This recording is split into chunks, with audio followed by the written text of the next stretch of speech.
سلام دوستان، امروز در دوشنبه نمایش هنرهای مردمی برگزار گرده ایستاده است و من آمدم اینجا با یک چیز بسیار جالب روبرو شدم. اینجا یک تاجیک دختره که در دوشنبه به دنیا آمد، اما از صنف 6 خانی رفتن. از چند سالگی رفتن برای اما از صنف 6 خانی به روسیه رفتن. در فرهنگ روسی بزرگ شدن، لیکن آمدن میخوان فرهنگ تاجیکا به بالاش و کار کنن، اون فرهنگ فارسی به و نمایش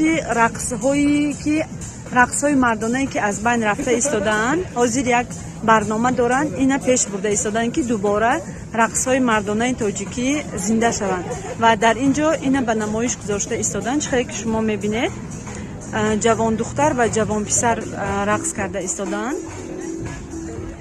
اما حاضر متاسفانه این